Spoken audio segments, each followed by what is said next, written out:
Kotu, Brother Arezki Mezud Watu, the ILO Director, County Office, Dar es Salaam, Brother Wellington Chibebe, the Sister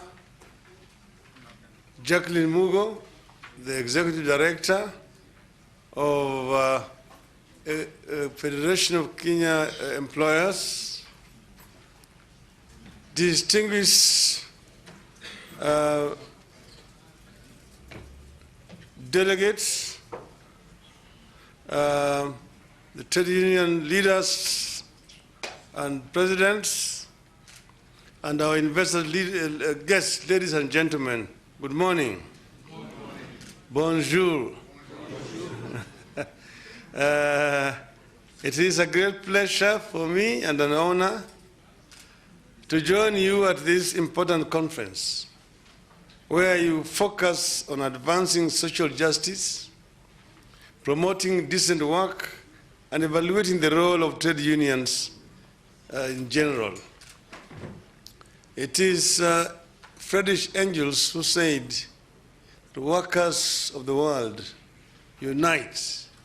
You have nothing to lose but your chains."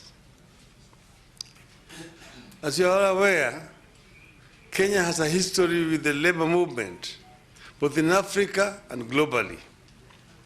You have a history of established trade unionists who have made a mark across the globe, and the current efforts led by Brother Francis Atwoli follows this great and established tradition. Here, you can mention the late Tom Mboya and the late Dennis Akumu, who was the founding Secretary General of OATU. We support those efforts, and we also support Atwoli's efforts. This conference is taking place at a very trying and changing time in the world of labor and work in general. But it's also happening at a very hopeful moment for Africa. Africa is today one of the fastest growing regions in the world. Our middle class is rising and is projected to grow to more than 1 billion consumers in the decades ahead. It is happening partly because of our workers and the economic and political reforms we have pursued in the last 2 decades. We are also meeting at a time when the continent is prioritizing continental integration and trade are the key new drivers of economic growth as envisioned in the Africa Vision 2063 agenda that we are all committed to. That commitment is seen in the recent formation of the African Continental Free Trade Area and the new focus on intra-African trade. The economic takeoff we envisage will, however, not be realized without adequate attention to our workers and the work environment. It must therefore create more impetus for a deeper look into our world of work and the plight of our workers. That means our workers will need an ever stronger and louder voice in the coming decades. It means labor leaders will have to consistently remain on the front lines of championing the interests and the concerns of workers and ensure they live and work in dignity. The challenges ahead call for a greater collaboration between Africa's labor movement and our governments to address a number of issues. Our countries need to standardize the rules governing the movement of workers, including issuance of work permits and treatment of migrant workers to avoid development like those recently witnessed on the continent. We need to make it easier for our skilled workers to work in and for Africa. Today, partly because of low pay, but also because of unclear rules governing acquisition of work permits, a number of our skilled workers find it easier to find work in the Western world and only come back home to retire if ever they return. We must reverse this trend. Standardization of rules will also have to include reforms that help African trade more with itself so that we don't have to keep looking overseas for trade and skilled labor. Intra-African trade stands today at 15%. Inter-European trade stands at 70%. Inter-Asian trade stands at 50%. That means that Africa trades more with the external world than with itself. And this is what we want to reverse. It is a challenge that our labor leaders must consistently tackle by working in close consultations with our governments. When we trade more, we create work for our people. Labor movements will also have to work with governments to ensure a speedy modernization of our customs and border crossings to make it easier for us to trade with each other, for workers to move from country to country, and for investors to set up shop and provide jobs. Clear rules of engagement will enable us to see each other as partners rather than competitors in the grand plan to make Africa great and competitive. Often, the unfortunate happenings of struggling Africans turning against fellow struggling Africans are never government policies. Such happenings result from frustration with the inadequacy of our economies and the smallness of the ugali. But, ladies and gentlemen, it is very disturbing that you can see fellow Africans burning businesses belonging to same fellow Africans, killing fellow Africans because they are alien to their own countries. Where this conference is taking place, this hotel, down there's a thorn tree restaurant. That thorn tree restaurant used to be known as the South African Corner. That's where the South African exiles used to meet, in that place. It is therefore very disturbing that today South Africans would be killing fellow Africans who have gone there. People who have been liberated from apartheid with the efforts of all Africa. This is completely unacceptable. It is a shame on Africa that this should be happening on our continent. And therefore we've urged our fellow the leaders in South Africa to rise up and wake up and walk the talk. It is not only enough to condemn such acts, but very decisive action must be taken to ensure that there's no repeat of those kind of acts. It's shameful. We condemn racial discrimination in the United States. When fellow black people are being lynched for no other reason other than that they are black. Yet you can see this discrimination of black on black is just as appalling as white on black or yellow or blue and red on black. We want to change Africa, and I'm talking here as a Pan-Africanist and an Afro-optimist. Afro-optimist as opposed to Afro-pessimist. Afro-pessimists are those who have given up on Africa. Those who say that Africa is a lost continent, that Africa cannot make it. Afro-optimists are those who believe in the power of the African people to develop Africa. And it is possible it can be done. And that's why the AU has come up with the Africa Vision 2063, which is aimed at transforming Africa completely and making this continent an African continent. To do this, you have said that we need to open Africa. The African Free Trade Agreement has been signed now by all the 54 states. But how does Africa trade with itself without infrastructure? I'll give an example of a country called Central African Republic. It is just a stone's throw away from Kenya. Only South Sudan is between Kenya and the Central African Republic. But how does Kenya get its goods to Bangui, the capital of Central African Republic? There's no infrastructure. So you have to put it in a ship in Mombasa to go around the Cape, then along the West African coast to Cameroonian port of Douala, then by truck again all the way to Bangui. The French are there before you.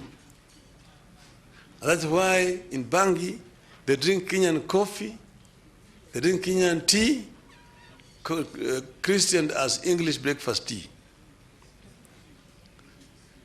So we need to transform Africa, and the African Union has come up with several infrastructure projects. The highways, the railway lines, the high-speed railway lines, the free air transport, as well as water navigation and fiber optic connection across the continent. The Trans-African highways, one from the Cape to Cairo, another one from Tripoli to the Cape, another one is from Dakar in Senegal through N'Djamena in Chad to Djibouti, both highway and rail. Dakar to Lagos, and Lagos to Mombasa. Then we have got the high-speed railway lines, one from Beira across southern Africa to the port of Walvis Bay in Namibia, and another one to Huambo in Angola. The other one is called the Trans-African Beltway, from the port of Lamu in Kenya, through Juba, South Sudan, through Bangui, Central African Republic, to Cameroonian port of Kribi, opening up the interior of Africa and connecting all the landlocked countries within the interior of Africa. That is now Chad, Uganda, the DRC, the Republic of Congo, the Gabon, and also connected to Nigeria, so that it is possible for goods to move across the continent.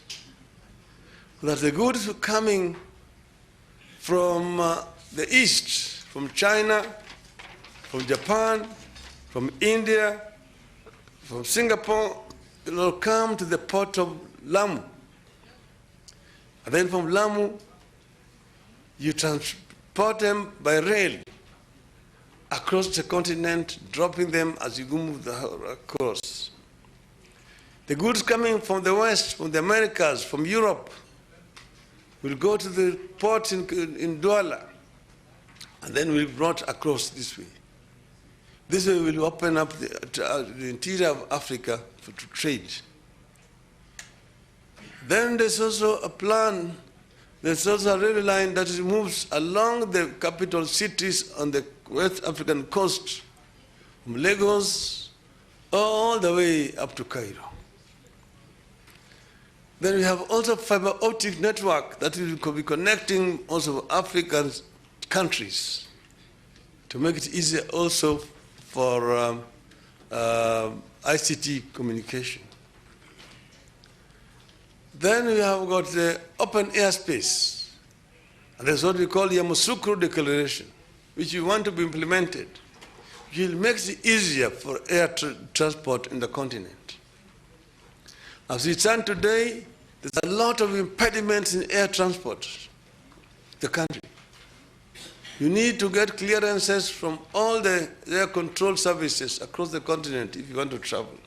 And this makes the air transport very expensive because all the permits that are being demanded from the airlines is all loaded on the airfares of the people. And that's why it is cheaper to fly in Europe than to fly in Africa. Europe has got one European air control. In Africa, you want to fly from Kenya to Nigeria, you have to get clearance from the Ugandan air control, from DRC, from Central African Republic, from Republic of Congo, from Cameroon, and then Nigeria. That is the kind of bureaucracy that we want to remove so that we have one continental Africa air control. The other one we're talking about is the waterways transport. Navigation system along the Congo River and also along the Nile River. And we want to make Nile navigable right from Mediterranean into Lake Victoria. So that some ships do not have to go along Suez Canal, around the Horn, to come to the eastern African coast. They can travel all the way from the Mediterranean through Cairo, through Khartoum, through Juba, into Lake Victoria, into Port Bell in Uganda, and into Kisumu in Kenya, and into Mwanza in Tanzania. These are some of the plans that we have as African Union. We also are looking at energy. Africa is energy deficient. Many countries in the continent have to pay a lot of money on energy, which is making them a very unattractive investment destinations. Some countries, a unit of electricity is costing $35 US. How can such a country compete with a country where it is $4 US, 4 cents instead of 35 cents? Right now in Kenya, it is 13 to 14 cents per unit, when in some other places it is 4 cents per unit. We are looking at areas where we can get clean and cheap energy. One of them is in the DRC Congo. It's called the Inga Dam, the Great Inga, with a potential of 110,000 megawatts. We are working towards developing Inga as a continental project so that countries can sign in and can be able to buy energy from that source. This will enable Africa to add value to its immense resources, natural resources. Africa is the richest continent on earth in terms of mineral resources. It's a paradox that the richest continent in resources is also the poorest in terms of living conditions of its people. This is what we want to transform, this paradox, to make our wealth work for our people. What we want to do now is to add value to the enormous resources that is available in our continent. That instead of exporting iron ore, we'll be exporting steel. Instead of exporting copper ore, we'll be importing copper cables. Instead of exporting bauxite, we'll be importing aluminum channels. In terms of exporting sand and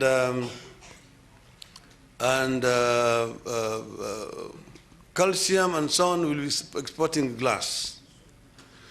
This can be done. And this is what will add value, and this is what will help to make Africa work for its own people. Africa is the youngest continent by statistics.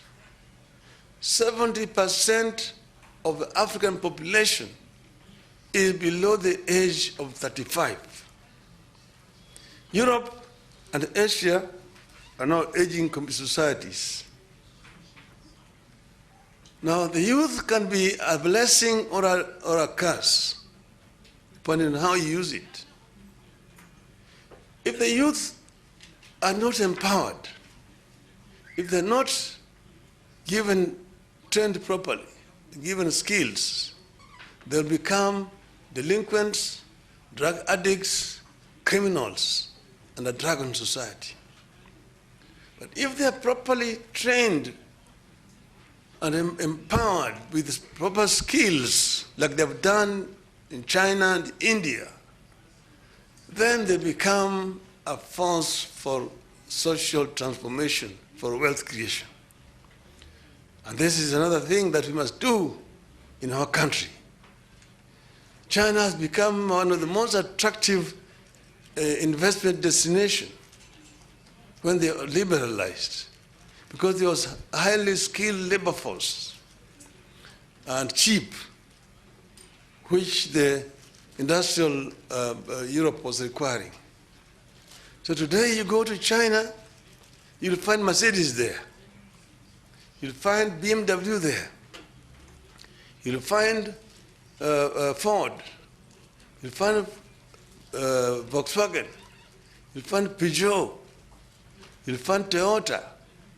You'll find Nissan, Samsung, and all these other companies are there in China. Why? Because labor is skilled, but it's also cheap. This is another issue that the trade unionists must also address, that you don't price yourself out of business. Other times, not looking at what is the cost of our labor in relation to other countries, so that you don't scare away investors. It's a very important aspect that trade unionists must look at. Now China has moved on. Today you go to Germany, they'll tell you it is cheaper to import a Mercedes-Benz manufactured in China, transported by ship to Germany, is cheaper than the one made in Stuttgart in Germany. This is how Africa needs to look at it. This direction that we need to go as African people. Then we will be able to liberate Africa. Then we will be able to live to the ideals of the founding fathers of African independence. Saje Kwame Nkrumah, Modibo Keita, Ahmed Sekuturi, Mwalimu Julius Nyerere, Jomo Kenyatta, Jaramogi Oginga Odinga, Nelson Mandela, and so on, that Africa is great. And I want to conclude by telling you a story of the African lion. The African lion is talking to the Asian tiger. And the African lion is telling the Asian tiger that I'm the African lion. I have been asleep in the jungles of Africa, but now I'm awake, You have danced alone on the stage for far too long. The European bear retreated to the poles long time ago. The American panther is also on the retreat. But now I'm awake as an African lion. I have been sleeping in the forest of the Congo. And here, bounded by the mighty Congo River, the river Nile, mighty Nile, the river Niger, the river Gambia, the river Limpopo, and great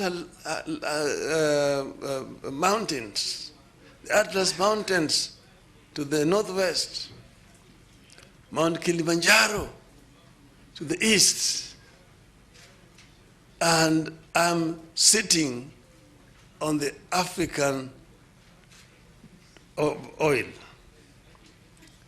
African diamonds, African iron ore, African bauxite, African molybdenum, African copper ores, and so on. And now I'm determined to transform all this wealth into prosperity for my people of Africa. And I will do it and claim the 21st century as truly an African century. Thank you very much, ladies and gentlemen.